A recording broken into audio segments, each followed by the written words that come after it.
Doug, what are we going to do tonight? The same thing we do every week, Todd. Try to record a podcast. That's great. That's even better than last week. So, We're trying. We're trying. We're trying.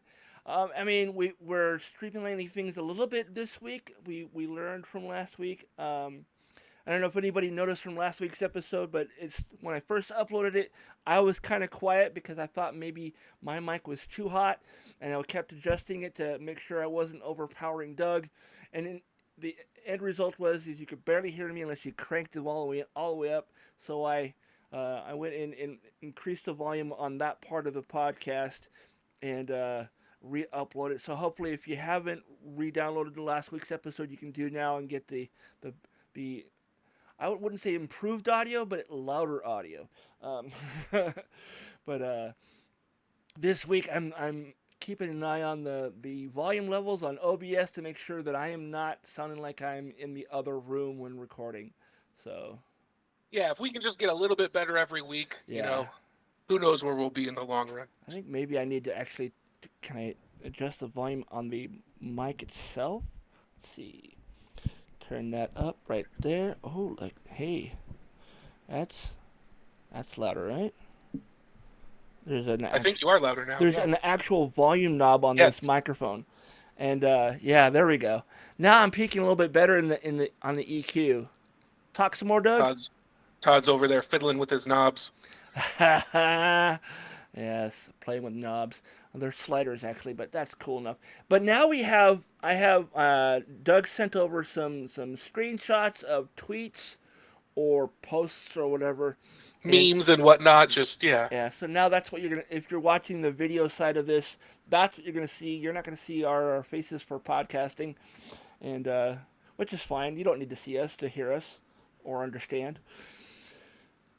So... yeah, just use the theater of the mind to figure out what these voices look like. What do you think of that ADHP logo with the state of Washington? The new logo, I love it. It looks great. I think it's gonna attract some listeners. I love it.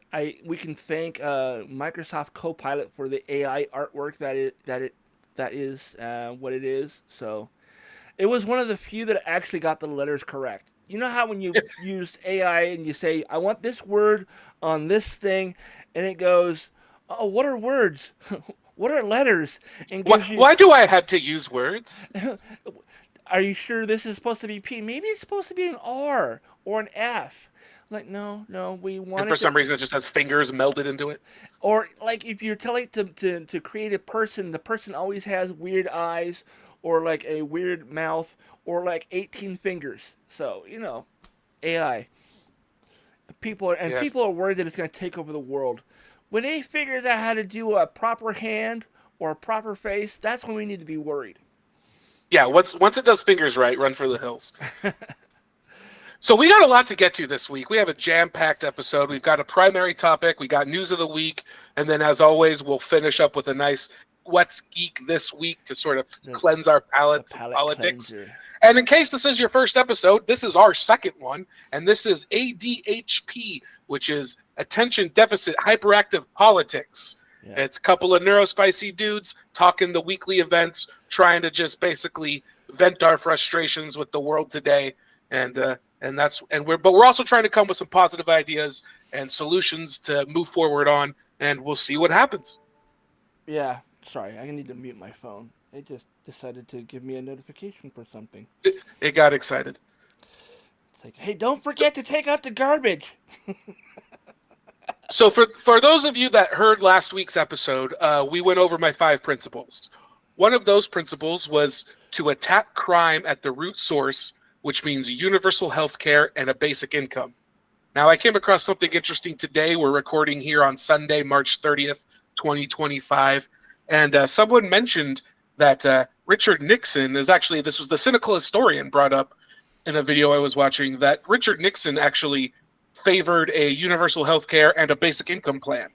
So that shocked me because, Nixon's one of the great villains in American history, right? But he was a Quaker, and he did have a heart to some degree. So basically, it just put the thought in my head, what if we could take the burden of providing health care and a living wage off of business owners? What if you could simply pay market rate for labor and not worry if your employee can afford clean clothes, a place to live, a hot meal before and after work, and a way to get to job on time? So Yeah. you may have heard of Netflix and chill, but what if I told you about Medicare and FAP? What? Medicare and FAP? So yeah. Ah! So FAP in this case is not what your dirty mind is thinking of, Todd. I mean, Uh, FAP has always it's meant like the sound your hands make when you're shining your helmet. Yeah. well, in this case, FAP means the Family Assistance Plan.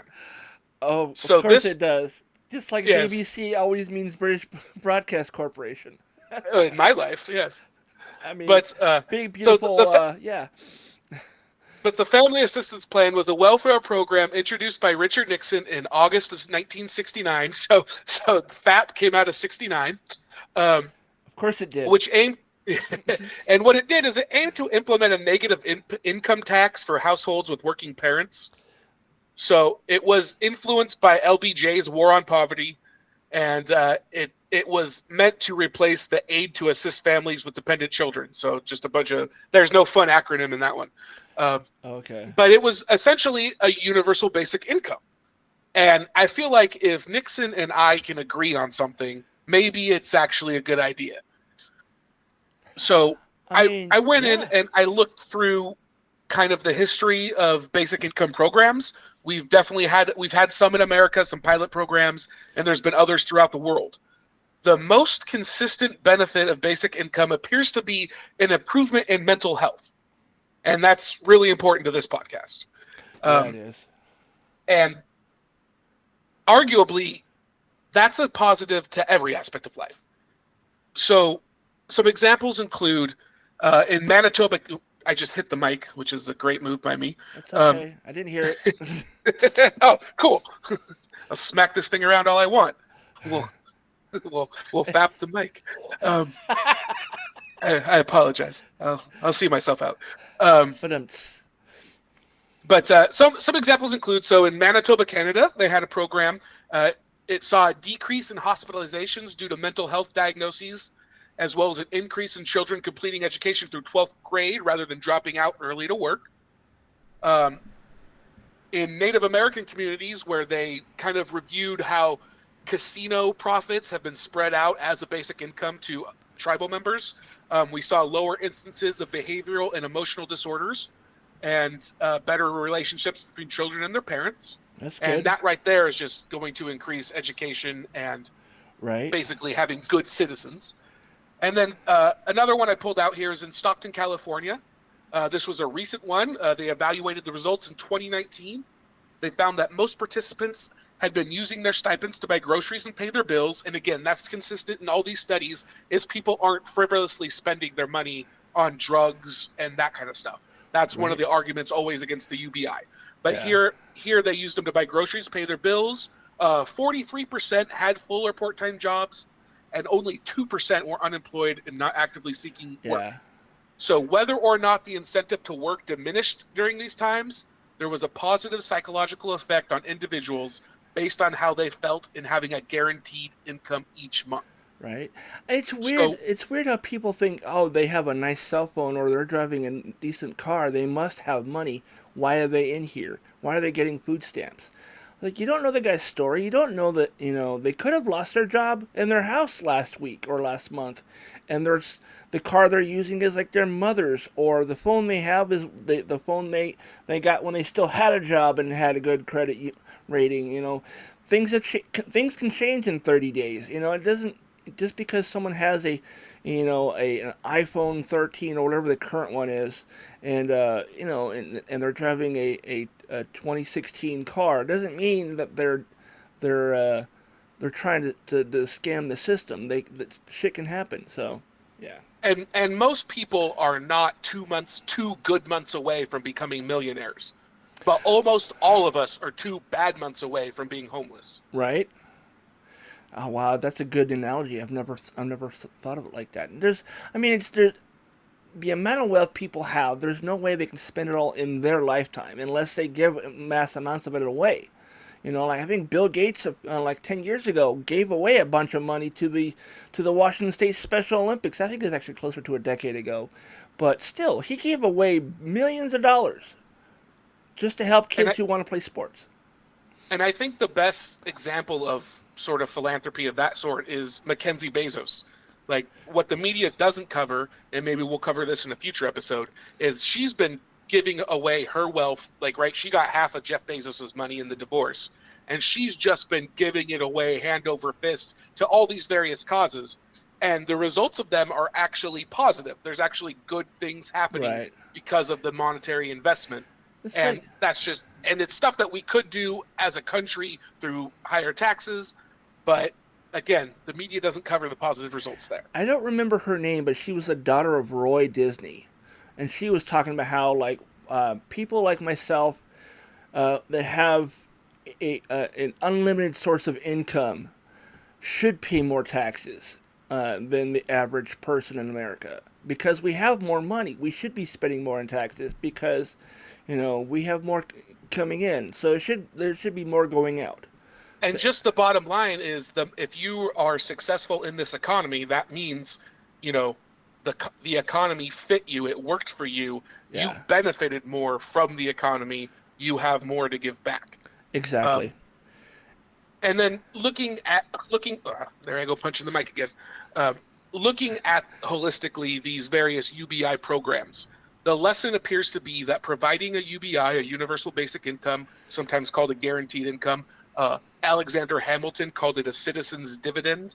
But I like that. Yeah, I think that's a great way to sell it. Is that as a citizen's dividend, profits exist because of markets. Markets exist because of people. The people deserve to be compensated for their value. But what it really does, though, what having this guaranteed income does, is it curtails the rat race mentality that most Americans are caught up in. The reporting of mental illness is way more prevalent in the USA than non-Western countries. Right. We can compare it to Nigeria, which is one of the. Hey, Doug, I'll be right back. I have to go do something real quick. Yeah, no worries. But we compare it to Nigeria, where we have one of the lower developmental rates, but we have far less mental health issues. Now, some people will argue that's because they don't have an individualistic approach to society. They are more of a social society where admitting to a mental illness is not okay. It's not socially acceptable to admit you have one. So therefore, the reporting is lower. So what studies have done is they've taken a look at things like bipolar disorder, which have biological markers. They look at substance abuse, which has actual, hard numbers. You can see where substance abuse is being done. And lastly, they've looked at suicide rates. And that's, again, not one you can fake.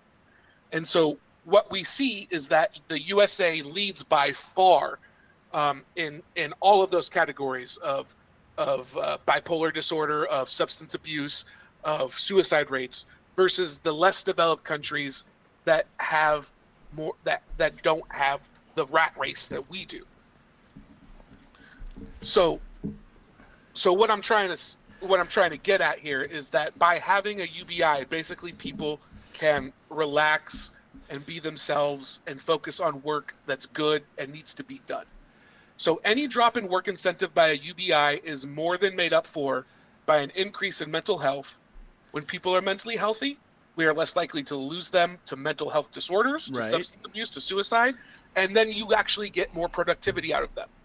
Right? We can all deal with a little bit less human productivity if we're getting more humans to be productive. And this goes without saying with AI and automation, which is really taking the menial tasks away. And how do we take care of people once we don't need menial labor? Right? We all should benefit from the population we're a part of. Absolutely. So we do have sources for all this. We'll list those in the podcast description. Please look them up. You can review them yourself, make your own determinations. And we encourage comments on the YouTube page or on Facebook at ADHD.rocks on Facebook. Please interact with us on this. We'd love to have further discussions. The Facebook page, it would be facebook.com/stream.adhd.rocks. Just so There you clear. go. And the YouTube is? It is Todd ADHD Rocks. But if you just search for ADHD.rocks, I'm sure it'll pop up because I have it coming up as a podcast on there as well as, and I just lost audio. Oh, you just cut out. And You just went. Yeah. You went real quiet. What the hell? Okay, that's weird. You're coming back now. Yeah, You're fiddling with your knob again, aren't you? I wasn't touching it. All of a sudden, it just went all the way down. That's really weird. I hate it when it goes off when I'm not touching it. I was just cleaning it. Okay. Ma'am says it's a little fireman. When you rub his helmet, it spits in your eye. It did it again. That's fucking weird. That is weird. Do you have some sort of audio, like, volume correction on? Maybe. Because I got too loud, it turned it down. So maybe that's why. Quiet down, Todd. Quiet. I don't need to be yelling. So. All right. Well, what was I saying before I got muted? You were talking about the YouTube page and yeah. ADHD.rocks and it'll come up. Yeah, just search for ADHD.rocks. Or you know what? It would be easier if you go to ADHD.rocks is the website. That's my link tree, and everything is linked on my link tree. So that's. And then you're gonna like and subscribe to the podcast in whatever form you prefer, so that you don't have to search for it each week and you can keep listening. Easiest way to find us though is on Spotify, and you can comment on those as well. So. All right. So with that, I'm ready to transition into some weekly politics news. Ooh. Cue the theme for that. Oh, right. We don't have one. I mean, either one of us could like go out into Suno and go create theme music for political discourse, and then play whatever it gives us. We'll do it in post. Yeah. Okay. So we got quite a few stories to get through here. We'll see if we make it through all of them. So first story is actually two stories. So basically we have the 3 prominent Yale professors depart for Canadian University, citing Trump fears. That comes from the Yale Daily News. And then we also have a Russian scientist working at Harvard detained by ICE at Boston Airport. So what we're seeing here is the continued chilling effect on American excellence. Basically, if anybody, we have proud Americans moving out of the country to do their work, but we also have brilliant international scientists and other experts that are being treated as if they're as if they're being suspected of terrorism. Okay. So we have so if I can get to my story here. So this is coming from The Guardian. A Russian scientist from Harvard Medical School has been detained by U.S. Immigration and Customs Enforcement, that's ICE, according to her friends and colleagues. She works with the Russian scientist oh boy, I should practice this name, but it's Miss Petrova, where she was detained at Boston Logan International Airport back in February when she was coming for a trip from France, and she was stopped by U.S. authorities. Basically, she committed an error on a form, and that was enough for them to revoke her visa. The point being, they are trying to just terrify people into thinking that you just don't want to come here, because any kind of mistake could be a reason to subject you to further scrutiny and perhaps detain you. It gets worse than this, though. She had a form. They're working with her. She's probably going to be okay. But what we've also seen is Canadian citizen Jasmine Mooney was detained by U.S. authorities and was held by ICE for 2 weeks before being released. We had a German tourist who was a tattoo artist, spent 6 weeks in detention, including 8 days in solitary confinement after being arrested at the Mexican border. There's been a handful of other detainees, university students and researchers. We've talked about Mahmoud Khalil, who was detained and sent to Louisiana over being a protest organizer. Also, earlier this week, we had Rumeysa Öztürk, a Turkish doctoral student at Tufts University, who was detained by plainclothes officers in broad daylight and notified that her visa had been revoked. Now, do you know why her visa was revoked? No, I do not. It was because she co-authored an op-ed March of last year, so a year ago, that was critical of the university, Tufts, for their response to the student government asking them to cut ties with Israel over the war in Gaza. So that is being spun as she is pro-terrorism. Oh, wow. And this is a woman who went to America after winning a Fulbright scholarship, completed her master's at Columbia, and then started her doctorate at Tufts. These are brilliant people that we want working here. But the whole point is they don't fit the agenda, so it's terrorism Right. against them, so that they'll self-deport, so that they'll stay out of here. Boy. Some people, man. We're sorry our government's so stupid. Yeah, and if you read what Trump supporters are saying on the internet, they believe anyone here on a visa is living under a privilege should be dangled on a thread over their head with a threat to cut them off at any point, just to compel obedience, just to keep them from saying anything critical, as if they are here as our pets or something. Oh, wow.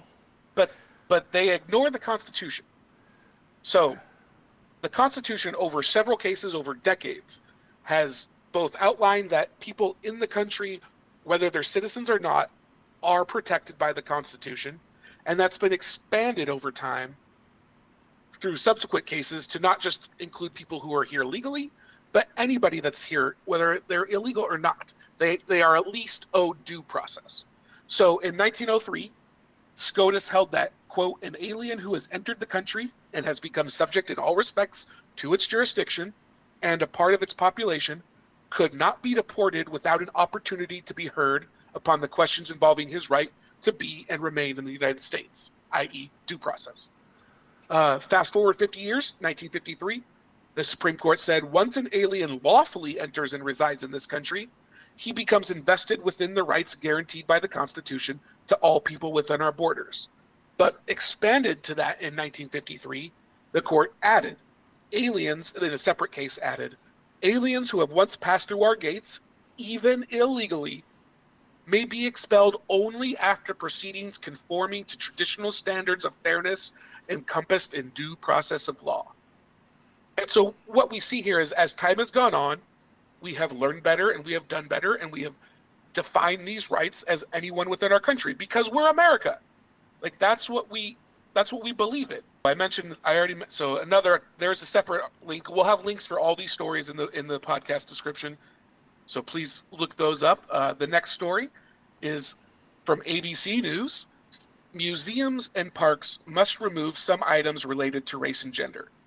So what we have here is classic fascist revisionism. They want things that are supposedly anti-American and divisive to be removed from, like, the Smithsonian. And what do you suppose that kind of stuff is, Todd? It's probably anybody who is a darker skin complexion than the average European. And anything that might make a white person feel guilty, Or, right? Like, we can't talk about shameful, internment camps. yeah. We can't talk about segregation. We can't talk about Jim Crow. But to me, that is America. The most American thing is improving every day. Now, we just talked about it in the last story. We talked about it last week with the Maya Angelou rule. Do the best you can, and when you know better, do better. And that's what makes America great. It's not about romanticizing our history. It's not about saying so.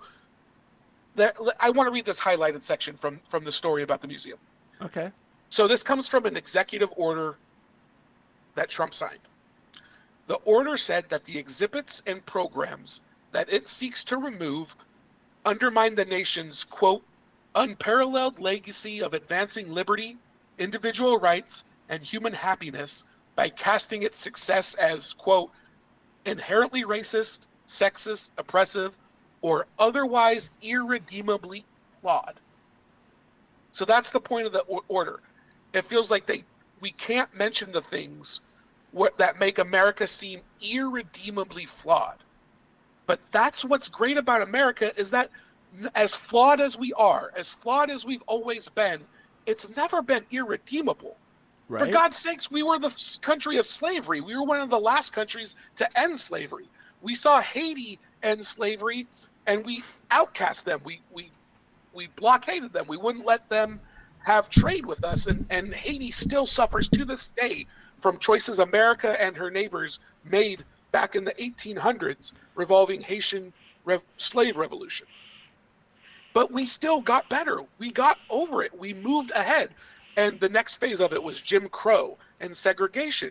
And again, massive flaw that we redeem ourselves from.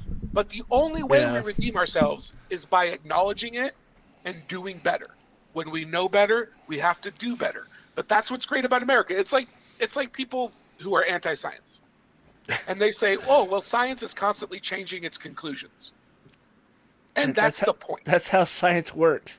That is the point. We learn and we do better. We learn better, we do better. We're like, oops, my bad. Here's what it is now because we found new information. Yeah. And it's like Pete Carroll, the former coach of the Seahawks, the national championship and Super Bowl winning coach. It's like he says, you got to get better every day. Because if you're not getting better, you're getting worse. And so I submit that the Trump administration, through this executive order and other actions, they're making us worse every single day. Because the most American thing I can think of is acknowledging a flaw and improving yourself, improving your country. Yeah. Help yourself, help your neighbor, help your nation.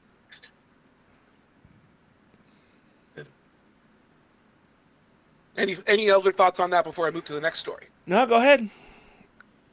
All right, we're marching right through. We're making great time. Hopefully we're not going too fast for everybody. If you need to rewind and listen again, please do. Yeah. Again, this is the ADHP podcast. We're hyperactive. We're attention deficit. Neurospicy to the nth degree. And I'm anxious as hell about all this. So we're doing the best. There's also a lot of stuff on. Why does it keep? You cut off again. It did again. There is a lot of stuff to go through on the show notes. We don't have to go through every single story, at least not the ones that I posted. We can skip some of those, but yeah, I don't know. I'm getting too loud. Maybe that's why it keeps cutting itself off. I don't know how to change that. So it's all right. I've got just a few more to go, and obviously we're going pretty quick here, so I think we're doing okay. So here's an interesting one that's coming off of. I'm sure if you're listening to this podcast, you're somewhat aware of Signalgate. We discussed it the story basically broke when we recorded our first episode last week. So this is a follow-up from that, just as a comparison point.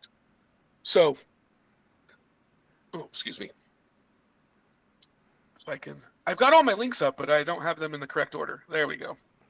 So I'm going to read this story from NBC News and just chime in when you think you know what the story's about. Okay. A federal worker accidentally includes a journalist on a detailed message in advance of a government operation. Does that sound familiar? Yeah, no, that's Seghef, right? Whatever his name was. Except it's not. It's not?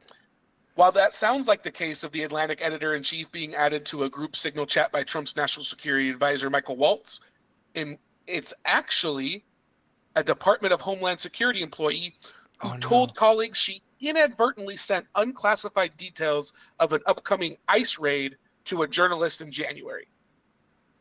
So, same thing. Basically, the same thing of accidentally including a journalist on a potentially sensitive but not classified message. And unlike Waltz and Hegseth, who both remain in their jobs, the career DHS employee was put on administrative leave and told last week that the agency intends to revoke her security clearance, which means she doesn't get to work in this field at all anymore. She's got to go find a whole new line of work now. And it's just, I highlight this story to demonstrate the double standard, the hypocrisy. If you're not in the inner circle, you would get busted like this. There was a military serviceman a year or so ago who was sharing classified stuff on his Call of Duty Discord server with his friends. He's in jail, as far as I'm aware. But if you're part of the inner circle, they just rally they rally around you. They start shooting the messenger. Protect your own kind of thing. Yeah, well, and I think it's very telling that the Trump administration is calling it a hoax, because we've heard them call plenty of things hoaxes, and now I just got to assume that everything they've called a hoax is as legitimate as this story. Like I said last week, anytime that Trump says that's a lie, that's fake news, I believe it to be true, just automatically. Yeah. And I think one thing we can do here in this podcast is try and be a Trump interpreter. And I think one thing we've learned now that we can say for sure is Donald Trump says it's a hoax. That means it's true information that he finds damaging. Yeah. And that's how you should read it. If he says hoax, read it as direct hit. Read it as projection. It's like anytime they say the left has done this, this, and this, they're telling on themselves. This is what we've done, and we don't want to be caught by it, so we're going to blame them for it. And then furthering our fall into fascism, our next story is about how Disney and ABC have been hit with FCC investigation over their DEI policies. So this comes from where did I apparently don't have the link to that one up. Let me click on this here. It's all good. So this comes from CNN. So in a letter to Disney CEO Bob Iger, the FCC chair wrote that he wants to ensure that Disney and ABC have not been violating FCC equal employment opportunity regulations by promoting quote-unquote invidious forms of DEI discrimination. I don't know what invidious means. I don't know if they meant insidious, but probably insidious. But yeah, they're basically saying you're not violating equal employment by looking for DEI hires, are you? No. You just need to hire the first white man that comes through the door. Don't look any further. Like, to me, equal employment opportunities is about expanding the pool of candidates beyond just the people you know in daily life and into the populations that you might not be familiar with, because there's great candidates there. It's not about filling a quota. It's about expanding the search. And so what we have here is an attempt to get Disney to comply. And we have lots of evidence of people complying in advance. We have law firms that could win cases against the Trump administration that are just going along with what they say. And this is what's really scary to me, because this is exactly how you fall into fascism, is when the corporations start complying, when the law firms start complying, there's not much else the rest of us can do.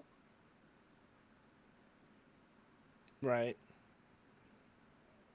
So and again, this is unabashed fascism, just trying to say, no, this is the way that you should think about the world. Because traditionally a conservative would say you can't tell a corporation how to do their hiring. If they want to look for candidates in uncommon populations, that's their prerogative. But now the administration is coming in here and saying, no, you need to narrow your search. You need to hire more people that look and sound and act a certain way. And yeah. Now what do we do about this? Short of writing your congressman, and I guess that's really the thing to do for most of this, is to call your congressman, call your representative, call your senator. I did that for the first time here recently with the Senate vote for cloture on the continuing resolution that happened last month. Called Senator Maria Cantwell because I had heard that she was potentially a vote for cloture, and just told her, hey, I voted for you every time you've ever run. I'm never going to vote for you again if you vote for cloture without getting something in return. Now, I'm assuming I was one of many that made a similar phone call, because she ended up not voting for cloture. And everything I hear is that calling your congressman works the best. Calling your representative, calling your senator, flood their inbox. Right. They can ignore email, they can ignore notes and letters, but when their phone lines are constantly tied up because people are calling in, they listen to that. So if there's anything you take away from this is an action people can do, call. And maybe we can put up if you don't know how to Google the phone number for your local office, please reach out to us, comment on our Facebook, send us a message. We'll help you out there. Yeah. And then lastly, for this news, just to demonstrate that the Republicans are not serious about helping anybody other than themselves and their cronies. The Republicans are now going, not only do they want to end the Consumer Financial Protection Bureau, which is one of the best things our government has done in the last 10 years or however long it's been, but now they want the Biden administration had capped overdraft fees at $5. Well, they're going to put an end to that. Excuse me. So the Republicans are out to make Americans ripe for scams and ripoffs. That's really the whole domestic agenda of the Trump administration, is take away the regulations, make the world safe for scam artists. And even though, like, I don't know if you're aware of this, but the biggest Medicare fraud in history, or at least at the time it was done by Republican Senator Rick Scott. Oh. So, yeah, during his tenure as chief executive, the company defrauded Medicare, Medicaid, and other federal programs. The U.S. Department of Justice won 14 felony convictions against the company he was chief executive of, and they were fined $1.7 billion in what was at the time the largest healthcare fraud settlement in U.S. history. Oh, wow. Yeah, and while they try and end the Consumer Protection Bureau, all while screaming for waste, fraud, and abuse. I think I don't know which Trump admin official it was, but he was on an interview this past week where they said he compared his grandmother, who's on Social Security, and he said if Social Security payments don't come in for a week or two, his grandmother wouldn't complain. He says the people complaining are the ones committing fraud. He said the fraudsters are the loudest and most violent complainers. And I'm thinking, wait a second, is this actually like a Freudian slip regarding Trump? Because who's been more shouty, loudy, crying wolf over everything than Trump? Like, I think Trump demonstrates that better than anybody else. I mean, I do think Trump is the biggest fraudster we have in the country right now. I think it was him that said that protesting Tesla is illegal. I was like, why? They want to try and make it so.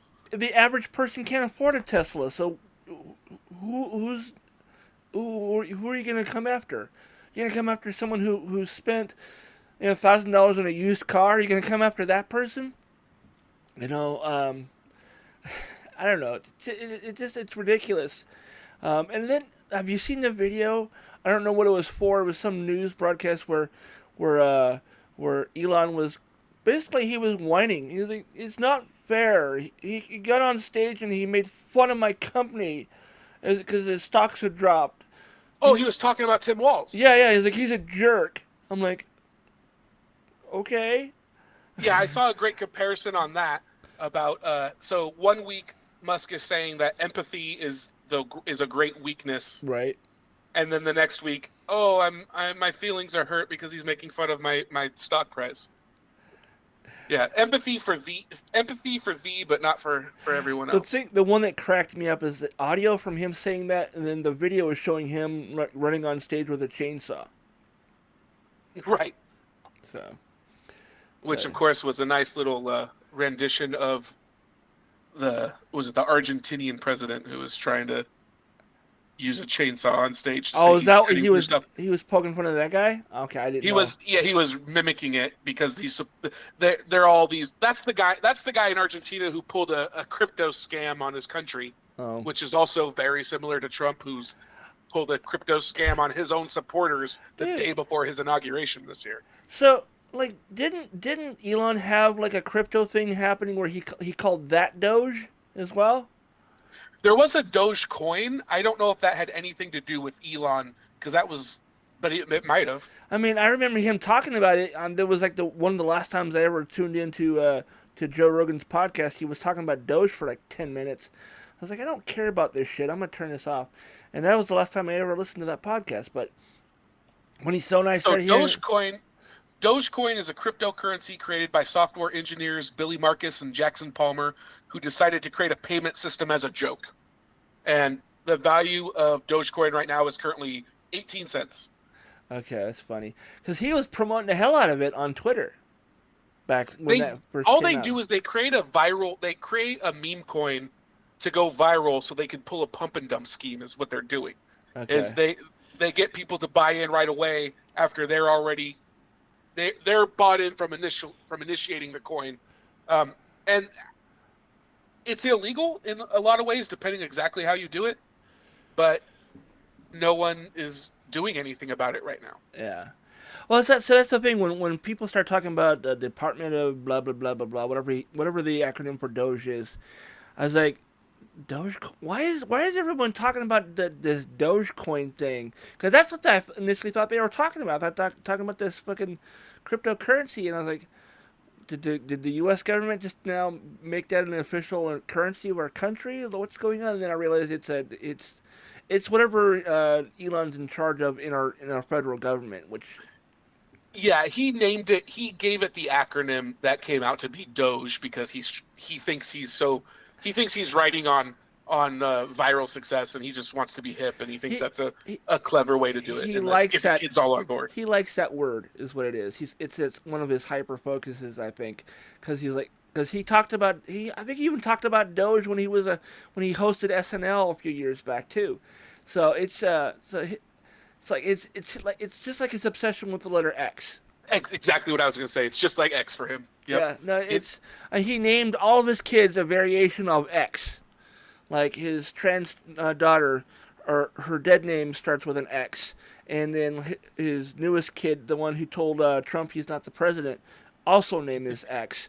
So it's one of his hyper focuses. So yeah, he really makes all of us neurodivergent people that are trying to not piss off everybody around us look bad, because it's not something we do on purpose. We don't do these things on purpose, and I'm not even sure if he's doing these things on purpose. He just thinks they're a really good idea. It's giving him a dopamine hit, so he's like, "Oh, this Doge, I like this name Doge. We're gonna use that as an acronym for my part of the federal government, and I'm gonna hire these 17-year-old kids to find money for me and take it away from other people," kind of thing. And then it becomes this clown show that hides the true intent of basically just they're trying to fire everyone in the federal government. They're trying to they're trying to do that Curtis Yarvin rage thing, which is retire all government employees. Oh, I saw another thing today that cracked me up, and I should probably be posted on the if I haven't already posted it on Blue Sky, I'm going to. There's a video, and I think it's an AI video of Elon putting on Cheeto dust onto Trump. I've seen this. Yes. So good. Painting his shade of orange. Yeah, using a bag of Cheetos. Well, that wraps up the political news for the week. And now we can transition over to What's Geek This Week. What's Geek This Week. And yeah, we did it in less than 45 minutes. Yay! Woo! Blowing through it. So let me pull up my Google Doc. And which ones did we decide we wanted to talk about? Because I grabbed a bunch. The Critic, right? I'm definitely interested in hearing what you have to say about this Critic revival. I certainly had thoughts on the X-Men in the multiverse, but I don't want to spoil too much. So definitely pick out a couple things besides those two also. Didn't we mention that? No, we didn't mention it last week. I think I talked to somebody else about it. They announced in a talking to other people, Todd. They announced or a few days ago in a 5-hour live stream all the actors that are going to be in Avengers Doomsday. And now, it's not necessarily all of them. It's all that they're announcing right now. Well, I mean, that's like, what, 12 people? Are you saying they announced 12 or there's still 12? They've announced 12 names, 12 or 15 names. Only 12? I mean, I can get the list. Hold on. I felt like that train of chairs went on forever. Yeah, well, it's because it was a 5-hour live stream, and they were like slowly going down the line. Let's see here. Google Avengers Doomsday.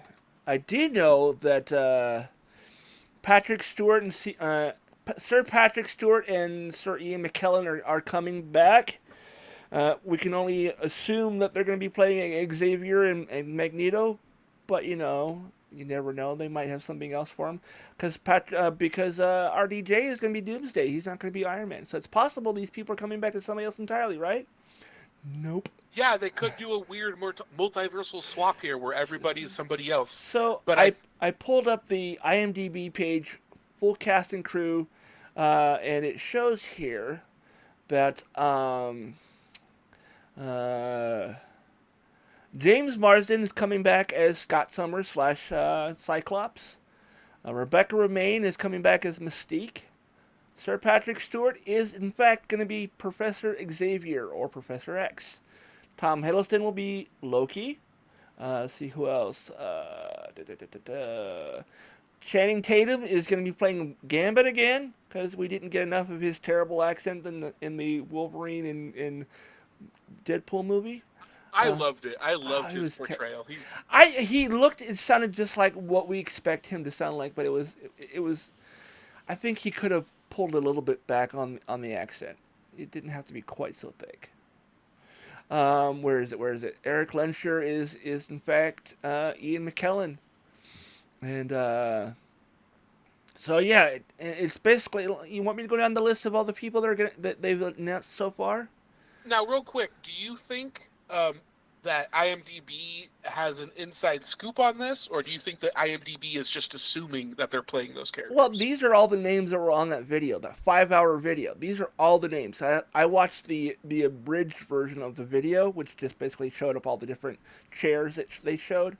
That's what I saw, yeah. Yeah, and so we have basically everybody from the last Avengers movie, I think, minus Captain America, Hulk, and well, basically all the people that died in the last movie.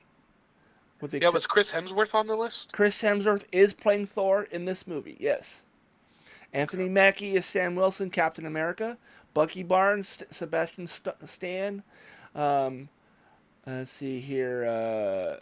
Simu Liu is Shang-Chi, which he did that movie. Winston Duke is Shang-Chi, yeah. Shang-Chi. Winston Duke is coming back as M'Baku from Black Panther. M'Baku. Let's see who else. I saw Shuri was in there. Yes, Shuri is coming back. Latia Wright, I think is how you pronounce her name. Letitia Wright. And then Tenoch Huerta is coming back as Namor. So Namor. And what was he in? He was in the second Black Panther. The one. That's right. That's the one right. where Shuri becomes Black Panther. Yes. Kelsey Grammer is coming back as Beast. We have Wyatt Russell is coming back as U.S. Agent John Walker. Red Guardian is coming back with David Harbour. They also have their. Huh? Yelena also from the Thunderbolts. Yes, Thunderbolts. Yeah, that's the next Marvel movie coming out. Is things coming up in the next couple months, next couple weeks. Yeah, this is why I say I don't know if they listed all the names, because I think part of the reason they made sure to get those Thunderbolts actors that are going to be in it listed is because they want to. I've heard that's kind of like they want to get people interested in the Thunderbolts, so it's like, oh, they're going to be in Doomsday, I better see Thunderbolts. Right. I mean, that's a possibility, but I mean, I don't think that there might be a few like hidden. They're not going to show the names until the movie comes out, kind of thing.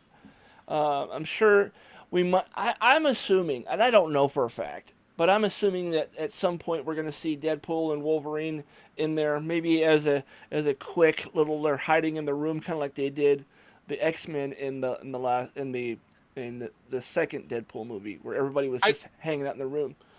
I do wonder about Deadpool, because I have a whole theory about Deadpool, that Deadpool is so the thing about Deadpool is he is the writer of his own stories. So any Deadpool comic or show or movie is just Deadpool telling us a story, right? And we don't know if it's really happening or not. And that's why like that would explain why his movies are ostensibly set in the MCU, but it doesn't look exactly like the rest of the MCU does. It has some different characters. Now, in Deadpool versus Wolverine, that is the first Deadpool MCU movie, period. So before that, it was still the Fox Entertainment X-Men movies. That's why in the first one, you didn't see any of the X-Men except for the big steel Russian dude, which I drawing a blank on his name. Colossus. Colossus, thank you. He was in it, but that's because he wasn't really in any. He was, but he wasn't a main character in any of the other X-Men movies. Right, but something that the filmmakers have talked about, especially with the first Deadpool movie, where they have the downed carrier, they couldn't specifically use assets from the MCU, but they were trying to set it up so that you could say it was in the MCU at a Right. later date once it all came together. Like they were trying to leave that door open, but ultimately, I just think the Deadpool stuff is just whatever he says happens. So Right. I could see a companion film to Doomsday of like Deadpool kills the Marvel Universe type of deal, I mean, where somebody said that Doomsday is essentially leading into Secret Wars, right. and we're gonna probably see a little bit of the X-Men versus the Avengers in this movie. And to that extent, this kind of goes to the Facebook conversation that was had is, do you think that the Avengers are just going to kill off the original X-Men, and then that's how we set the stage for new X-Men after a reset? Or what do you think is going to happen there? I think it might be just kind of it's going to be more multiverse stuff where we're going to see like original X-Men. Um, Probably not going to see Wolverine, but possibly. I mean, they're not going to lead with that because they want other people to be like, oh, hey, they're going to see these other X-Men characters. That's cool. We might actually, I don't know. I'm hoping that we're going to see maybe him sitting at the bar telling Xavier to go fuck himself again. But beyond that, I think it's going to lead into a new team of X-Men. We're going to see a younger version of some characters. Kind of like they did with the Days of Future Past. I think is with the last one. No, Apocalypse was the last one. But So do you think a new class of X-Men will show up by Secret Wars? Or do you think there's going to be a big reset and then we'll gradually bring in new X-Men in the future? what I'm thinking is going to happen is because people want to see the original cast, we're going to see them at least at the beginning of this movie or at some point during this movie. And then we're also going to be introduced to new versions of those same characters by other people. Maybe Jennifer Lawrence may come back as the younger, Mystique. Or some of the other people from the newer version of the X Right, Men. because I think it's important to point out that the Doomsday teaser had none of the new class X-Men. It had none of the McAvoy era No, X-Men it did not. Yeah, in the cast. Which maybe that's just going to be a head fake, and they're all going to be in it as well. yeah. And we're going to have two generations of X-Men teaming up to fight Doom or the Avengers or however it goes. Right. The other thing we wanted to talk about, there's a couple different things. One of them being the Critic, the TV show The Critic from I think was it the late '90s or early 2000s? It was mid to late '90s for sure. Okay. The Critic was a show that was created by I think one of the creators of The Simpsons because its animation style is very similar, And he showed up in a Simpsons episode. without the Actually. jaundice. Yeah. But yeah, he apparently said on social media that there's a possibility of a revival with John Lovitz. It's what it says. This is what it says here on comicbook.com. The Simpsons and Family Guy might stand at the top of the hill when it comes to Fox's animation slate, but Springfield and Quahog's finest are far from the only characters that became popular on the network. Jay Sherman, aka The Critic, first debuted in 1994. There it is, garnering 2 seasons and many moments that have become memes online. While nothing has officially been confirmed, one of the creators responsible for the original animated series is hinting at reviving that a revival that might see John Lovitz return to the role of the titular character. I actually thought the show was hilarious because it kind of was like it came out before Family Guy, and it was kind of doing the cutaway stuff that Family Guy is famous for before Family Guy did it. And it was always kind of a spoof on the was it what were the two film critics, the tall skinny guy and the short fat Siskel and Ebert. Siskel and Ebert, thank you. I was thinking, Abbott and Costello of film reviews, but I mean, literally, Who's on film? They were the men on film. Yeah, they were the tall, skinny one and the short, fat one. But and that's kind of what they looked like, anyhow. But yeah, it was a spoof on that, but they would show like these movie trailers that were parodies. Like it was like Jaws 27, or just weird stuff like that. So yeah, I would absolutely watch it if they came out with a new version of The Critic. And interesting enough, The Critic, I looked it up here real quick, and it said it was 1994 to 2001. And I'm like, I don't remember it being on for that long.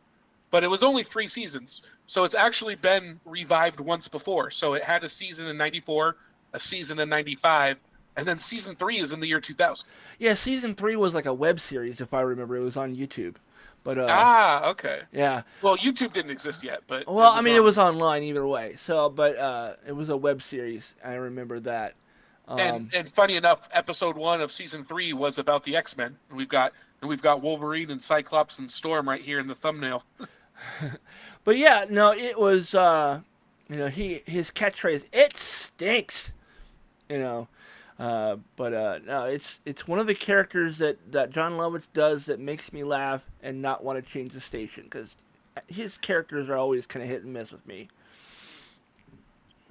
And he needs something to do. I haven't seen John Lovitz in quite a while, and I love his character in The Wedding Singer, which is one of my favorite movies of all time. I as far as I'm concerned, it's the greatest rom-com of all time.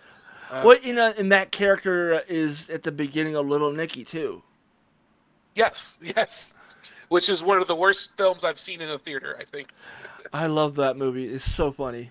What's an egg? About $500. But no, that was one of those movies that when it first came out, oh, and I lost it again. Okay, I got too close to the mic and it muted me. It was one of those DVDs that I would put in my DVD player, and my DVD player would just sit there and play the menu music over and over again because I'd fall asleep watching it. And my roommate was like, "Can you stop watching that movie before you go to sleep, please? Because that music is driving me bonkers." And yeah, but it's I don't know. There was so much of that movie I really liked because I'm still a bit of a metalhead, but I was really into heavy metal at the time that movie came out. I had long hair. I was still relatively not fat, and yeah, that's something. Is you actually have an era where you weren't fat. I've been overweight since I was about 8 years old. I was that weird kid who would eat lots of sugar, and people thought I was a pothead because of the amount of sugar I would eat, and I think no, I'm naturally this weird. But I've seen your yearbook photos that you posted on occasion, and I'm like, oh, Todd, he wasn't even fat then. His lucky bastard. I was, well, in the early 2000s, at the time that the show was popular, late 90s, early 2000s, I was maybe $160. I was $160 in like the 5th grade. Yeah. So, but yeah, no, I liked the show. I thought the parodies of the movies that they made fun of were clever. I believe the first 2 seasons, the ones that were on TV, are available, I think, on Hulu, either Hulu or it's on one of the free streaming ones. So it's either on Freevee or it's on like Tubi or what's the other one? One of the free streaming sites. Either way, just look up The Critic. I'm sure you'll find it somewhere. It's available free to watch. And did you say, would this be a Fox show again, or did they hint at where it would come back on? I'm thinking if it's anything like previous Fox shows, it's going to be like an exclusive on Hulu. Because I'm just wondering, like, if you want to see this show, after you get done calling your senator and your congressman, you call up I don't know who would you call up to get to say you want to see the critic. I guess just tweet at John Lovitz. Let's take a look. It's on Tubi right now. That's what it's on. And I'm sure they just have the rights to the syndication, but yeah, they have the first 2 seasons on Tubi. And it's John Lovitz, Nick Jameson, Maurice LaMarche, Nancy Cartwright, Christine Cavanaugh. Oh man, rest in peace. Christine Cavanaugh, if you're not familiar, was the original voice of Chucky on Rugrats. On Rugrats, okay, yeah, I knew that. I knew. Oh, or was it Chucky? Yeah, she was Chucky. She was also the original voice of all the moms on South Park as well. And she, I know she's also. I mean, once you hear her voice, you recognize it 1,000 places. Yeah, she did all sorts of animation. I think she was involved in All Real Monsters as one of the monsters. She was the one with the giant lips and the eyeballs. Yeah. She was also the girlfriend of Ugg on Salute My Shorts on Nickelodeon. Yeah, she played the mail lady. Yeah. Yeah, she suffered some depression issues, I think, and took her life in 2000. And that ties back into what we were talking about earlier, where people stress the F out and make poor choices, and I think we can get people making a lot better choices with the institution of a guaranteed income. I also, something I meant to mention at the top of the show during that segment was, in all the research I've ever done on a UBI, I have always found it to be the case that every dollar spent towards a guaranteed income is multiplied when we get it back in the economy. It never hurts the economy. It never costs us money as a nation. We spend money on the program, but it always has a compounding effect where you get more benefit out of it from a dollar standpoint in the GDP or however you want to measure the economy. You get more for it than you spend on it always. Right. So there was one more story that I wanted to talk about before we end the show, and that is there apparently Netflix has got the rights to doing a live action TV series for Scooby-Doo. And this is what it says here. Zoinks! The Scooby-Doo live series we first heard about last year is God damn it. I'm getting... See, Scooby's got you too excited, and now, they got to tone you down. I need to stop. God damn it. Fuck off with the shit. Come on, knock it off. I don't know how to turn that off. It's okay. Absolutely pissing me off. Todd needs a Scooby snack. Seriously though, I think I'm going to switch back over. God. It's going crazy right now. It really doesn't want to. It does not want the people to hear about the Scooby-Doo live action. All right, so I'm trying to keep my voice calm because it keeps turning down the volume, and I don't know if it's the microphone doing this or if it's some software doing this or what. It needs to stop though. Hopefully we don't find out that I've been just muted this whole time. No, you're fine. I think what I'm going to do next week is... It's a mystery. Motherfucker! Oh man. This is fun though. This is just... It's not fun. This is not fun. This is not fun for me. I don't like this. I want it to fucking stop. I don't even remember what I was saying now because this keeps happening. What I'm gonna say is next week I'm not using this mic in this capacity anymore. I'm not using the USB side of it because I think that's part of it. I'm gonna hook it up to my mixer recording system. It never does this with that, so I'm gonna use that next time. What was trying to say is that it looks like the assumption is the live action Scooby-Doo is going to be akin to the Riverdale series on the CW, which was kind of a weekly mystery. Every week there was a new bad guy who was trying to hurt somebody in Riverdale. And I mean that's kind of the way the Scooby Gang was originally back in 1969 anyhow. So I don't see that as a bad thing. And I liked Riverdale. I heard good things about Riverdale. I never saw it. I don't really watch the CW. In fact, I'm a YouTube TV subscriber, so I don't even know if I get the CW. CW, you can't find that series on CW anymore. I think you have to go to Netflix to find it. But it's I thought it was. That's set in the Archie comics universe. Is that the I case? mean, it's based on the Archie comics series. It is the Archies in name only because the characters are all the characters you recognize. But it's think of like the characters from Archie and then you put them into like X Files or Gravity Falls. Oh, that does sound pretty interesting, actually. So it has the look of like a clean cut like high school from like you know the old days kind of thing. They don't even specify what the decade is for the show. There's each episode. Excuse me. Each episode's a little weird in that you don't really have like a people don't have cell phones in the show, so it could take place in the 80s for all we know or the 70s or whatever. But based on the clothing alone, it's current day stuff. But yeah, it's I went in thinking this is gonna be stupid. Like this is gonna be like every other CW teen drama. It's gonna Right, be that's immediately what I think of. Yeah, and it's nothing. I mean, there is teen drama stuff in it because it is a CW, but it's more than that. It's a whodunit kind of series where the show Riverdale is narrated by Jughead, who's um, played by one of the two kids who was in Zack and Cody. Oh, One of the the twins. Sweet Life Boys. One of the twins, yeah.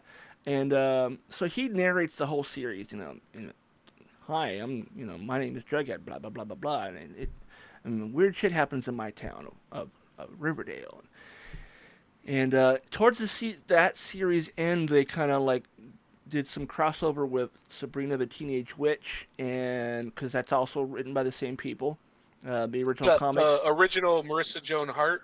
No, they Or use remake? they use the one from Netflix. The girl Okay, from, yeah. my wife watches that show, so I'm somewhat familiar with it. Dude, that show was really good too, by the way.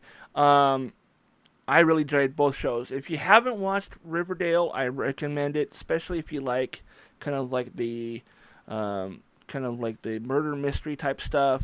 Yeah. And there's like you see characters if you're familiar at all with Archie and his gang, like Sabrina is a character you see at some point during the show. You see Josie and the Pussycats at some point during the show.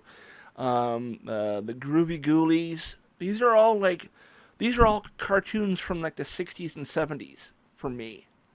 So when I watched it, I was like, oh, I remember this character, And but no, those were all the cartoons that would come on and be like, this isn't Ninja Turtles. What am I watching here?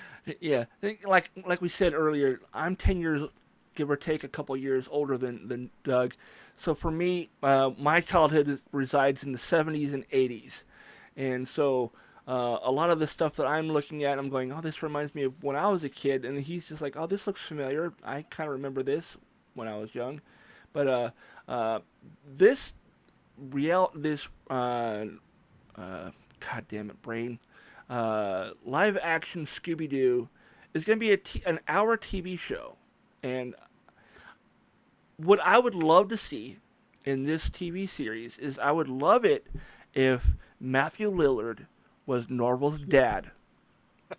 Okay? Because he, of course, played Shaggy in the most famous Scooby-Doo film, I think. He replaced Casey Kasem when Casey retired. Oh, doing the voice in the cartoon, too? Yeah, absolutely. I did not know that. Yeah, no, with the exception of one or two that like had like famous people voicing the titular characters, Matthew's been the voice of Scooby since I want to say like the late 90s. Since like after he did that movie. No, wait. That movie was like 2000 or something, or was it a little bit later? It would have been I think early 2000s to 2010. I think that's right around where the original voice of Scooby or Shaggy retired because he was dealing with some health issues. Casey Kasem. He took over for the role of Shaggy because he did such a good job on the live action theatrical movies, like Zoinks, and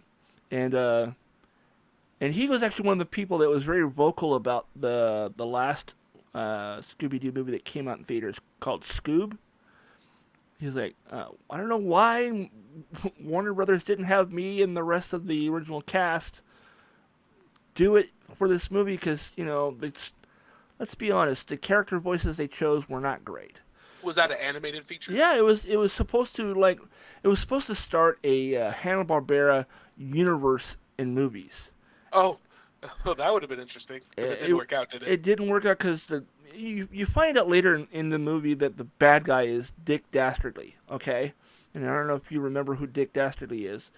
Oh, that name rings a bell. Kind of the old school mustache, the handlebar mustache kind of guy, and he had the yes. the dog that would laugh like that. Right. And right. So the story surrounds him and his dog to a degree. You find out later in the movie. I don't want to ruin anything if you haven't seen that movie. Scoob is what it's called. It's on Max, I believe.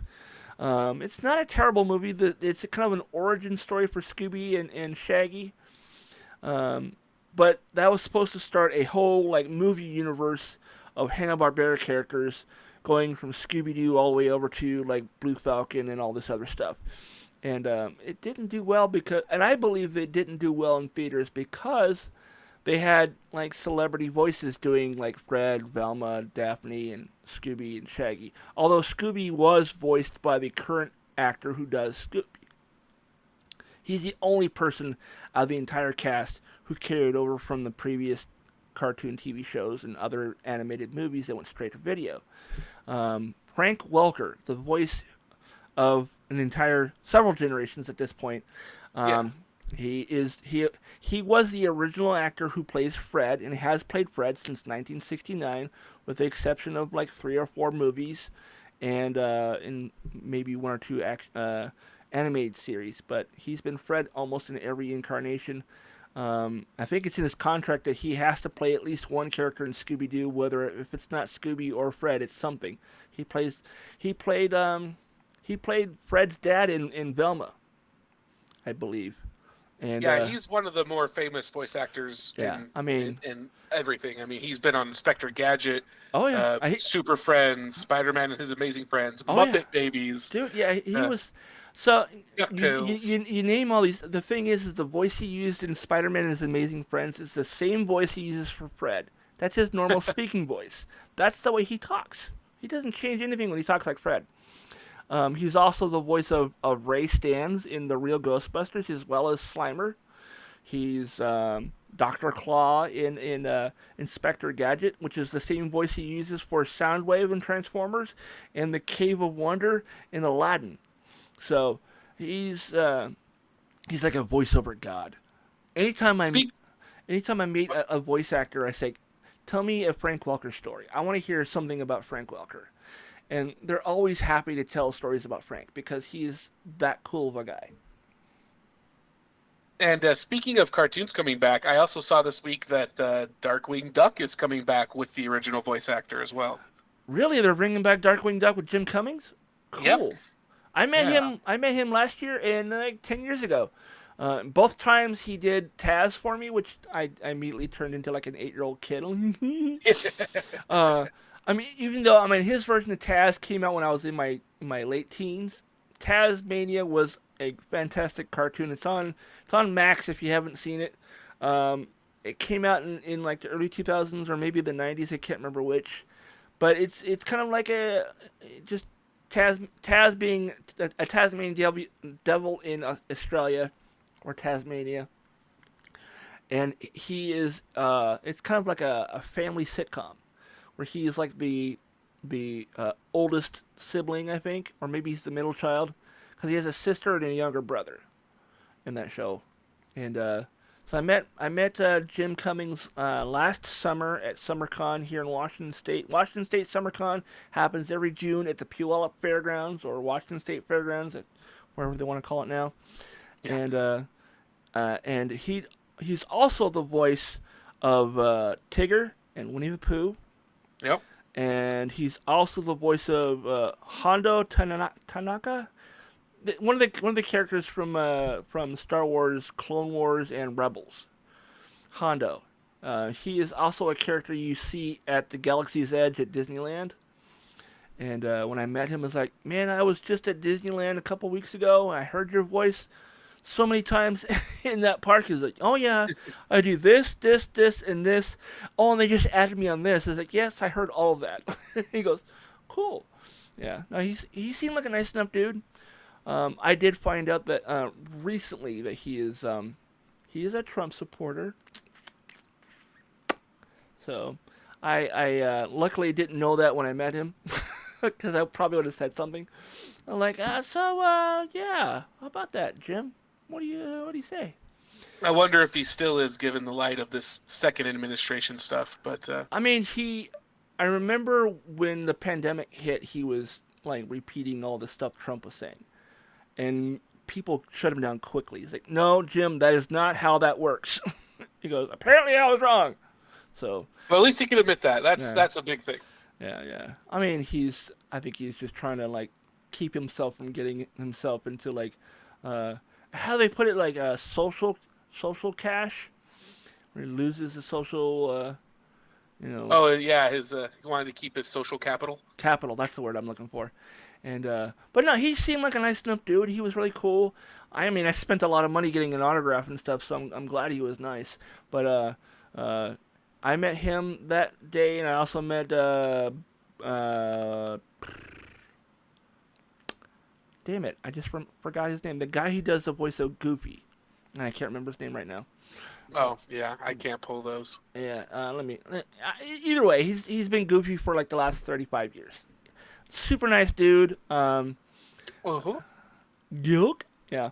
But yeah, I'm actually not surprised that Darkwing Duck is coming back, because Darkwing Duck did make 2 or 3 appearances on the revival of DuckTales. So, okay. That's where that momentum comes from. If you haven't seen that, it's on Disney Plus. I liked it. David Tennant was Scrooge McDuck on that, which is cool because he's an actual Scotsman. And the original voice who did Scrooge McDuck was a dude from I'm drawing a blank on his name, but he was Wilbur on Mr. Ed. Oh, okay. Yeah. Now that was a show. That was one of the first TV shows I ever watched. It was on Nickelodeon. It was on Nickelodeon in the 80s, and that was how I saw it. I didn't know Mr. Ed even existed before Nickelodeon. And Nickelodeon introduced me to so many great shows. They're all like... It's true. Yeah. I was incredibly lucky to have the early 90s and late 80s Nickelodeon. Yeah. Oh my God. In terms of my geekdom. So many great shows. A lot of the stuff I have, a lot of the videos I have on my computer for like watching when I'm bored are like cartoons and TV shows from the 80s and 90s from Nickelodeon. And I have a playlist of just like called Saturday Morning, where it plays all that stuff. I hit random, and it just plays a random episode that's sitting on my computer. And that was one of the shows I had on there too. So yeah. It's a great way to keep your childhood constructed in a box and access it when you need to. Yeah, I saw a meme the other day, and I think I posted it, where it is, I was like, I think I figured out why I as an adult, I still like TV shows and things from my childhood, is because that was the last time I was really legitimately happy. I was like, that kind of hit a little hard, but yeah, it's very true. I mean, I watch these things and go, I remember watching this as a kid, and how much I liked it then, and today I still like watching those things. A lot of them have aged very well. Very few shows from my childhood have not aged well. So, yeah. Well, that wraps up What's Geek this week. Do we have anything else we want to touch on? Do we have? I know we talked offline about this. Do you want to talk about potential guests coming up? Well, we will be having guests in the future. I don't know how soon. Maybe next week. We'll see about that. Okay. But we'll keep that under wraps for now. We definitely have one guest who's interested, and then probably going to see if we can start getting I coexist in a world of stand-up comedy, so I have lots of access to comics that would probably love to come on here and vent about politics the way we do. So you can look forward to that for sure. Yeah, yeah, absolutely. All right, guys. Thanks for tuning in. Make sure if you're not subscribed to this, subscribe. Hit the subscribe button, whether it be on Spotify or YouTube or wherever you're listening to this. Be sure to subscribe and follow us over on the social medias. Everything is located on my link tree, which is at adhd.rocks. That is the entirety of the website. You can throw in the www at the beginning if you want. If it makes it easier for you, but just go to adhd.rocks. The links to the podcast and the socials that are connected to this show are there, as well as my other links for things that I do. And if Doug has any public-facing links, I can throw those on there too if he wants, but that's up to him. So We'll get there. And then, and leave us a 5-star review on Spotify. Even if you don't believe it, just leave us the 5-star review. If you don't want to leave us 5 stars, don't leave any review. if it gives you an option to give us a review and an upvote of any kind, do it. I mean, I think Spotify does it, Apple does it, I think, and um, um, if you're using the Podcast Addict app on your Android device, I think it also has a voting system where you can, if you like this episode or if you like this podcast, give it a thumbs up or a rating of any kind. Go ahead and do that. That'd be great. Thanks for listening, everybody. We'll see you next week.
high.